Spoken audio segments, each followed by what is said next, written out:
துருக்கி சிரியாவில் ஏற்பட்ட பயங்கர நிலநடுக்கத்தால் இதுவரை 4000 பேருக்கு மேல் உயிரிழந்துள்ளதாக தெரிவிக்கப்பட்டுள்ளது. அதோடு 10,000 பேருக்கு மேல் இடிபாடுகளில் சிக்கி உயிரிழந்திருக்கலாம் எனவும் அஞ்சப்படுகிறது. இந்த சூழலில் இன்று காலை மீண்டும் துருக்கியில் நிலநடுக்கம் ஏற்பட்டுள்ளதாக அமெரிக்க புவியியல் ஆய்வு மையம் தெரிவித்துள்ளது. துருக்கி நாட்டின் தென்கிழக்கு பகுதியில் நேற்று அதிகாலை பயங்கர நிலநடுக்கம் ஏற்பட்டது.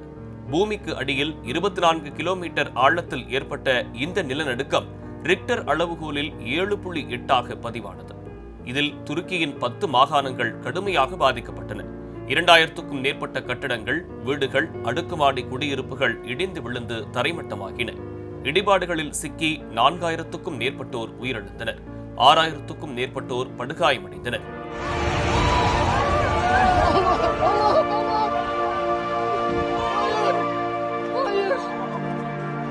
துருக்கியில் முதல் நிலநடுக்கத்துக்கு பிறகு பலமுறை அடுத்தடுத்து நில அதிர்வுகள் ஏற்பட்டன. இதில் சில அதிர்வுகள் ரிக்டர் அளவில் 6.5க்கும் அதிகமாக பதிவாகின. நேற்று பிற்பகல் 1:30 மணி அளவில் துருக்கியின் மத்திய பகுதியில் மீண்டும் சக்தி வாய்ந்த பூகம்பம் ஏற்பட்டது. இதில் பல நூறு கட்டிடங்கள் இடிந்து நாசமாகின. இடிபாடுகளில் ஆயிரக்கணக்கான மக்கள் சிக்கியுள்ளனர். அவர்களை மீட்கும் பணியில் வீரர்கள் ஈடுபட்டு வருகின்றனர். நிலநடுக்கம் ஏற்பட்ட 10 மாகாணங்களுக்கும் 2 வாரங்களுக்கு பள்ளி, கல்லூரி, அரசு அலுவலகங்களுக்கு விடுமுறை அறிவிக்கப்பட்டுள்ளது. விமான ஆம்புலன்ஸ், விமானப்படையின் சரக்கு விமானங்கள் மீட்பு பணியில் ஈடுபடுத்தப்பட்டுள்ளன. 45க்கும் மேற்பட்ட நாடுகளில் இருந்து மீட்பு படை வீரர்கள் துருக்கிக்கு வந்துள்ளனர். மின் விநியோகம், குடிநீர் விநியோகம், தொலைத்தொடர்பு முழுமையாக பாதிக்கப்பட்டுள்ளது.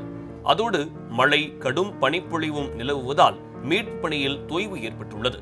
நேற்று காலை ஏற்பட்ட பூகம்பத்தை தொடர்ந்து இதுவரை 145 நில அதிர்வுகள் ஏற்பட்டுள்ளதாக துருக்கி நாட்டு துணை அதிபர் ஃபுவாட் ஓக்டே தெரிவித்துள்ளார்.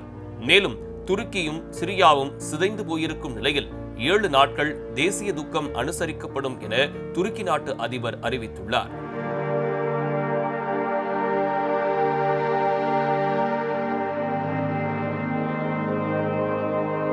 இந்த நூற்றாண்டின் மிகப்பெரிய இயற்கை பேரிடராக இதை கருதுவதாக உலக நாடுகள் தெரிவித்துள்ளன. மீட்பு குழுக்கள் வேகமாக மீட்பு பணிகளை மேற்கொண்டு வரும் நிலையில் இடிபாடுகளில் இருந்து குவியல் குவியலாக மக்கள் உடல்கள் கண்டெடுக்கப்பட்டு வருவது அதிர்ச்சி அளிக்கும் வகையில் உள்ளது.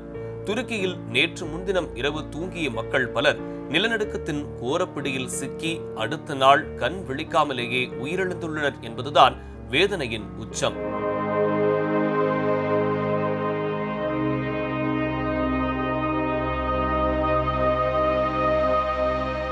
இந்த நிலநடுக்கத்தில் துருக்கியின் காஜியாண்டப் நகரில் ரோமானிய ஆட்சி காலத்தில் கட்டப்பட்ட 2200 ஆண்டுகள் பழமை வாய்ந்த பிரம்மாண்ட கோட்டை தரைமட்டமானது. துருக்கி, சிரியா மக்களுக்காக பல்வேறு நாட்டு மக்கள் பிரார்த்தனை செய்து வருகின்றனர்.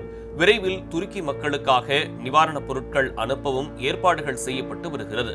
இந்த மோசமான சூழலில் இருந்து துருக்கி மீள பல மாதங்கள் ஆகலாம் என கருதப்படுகிறது.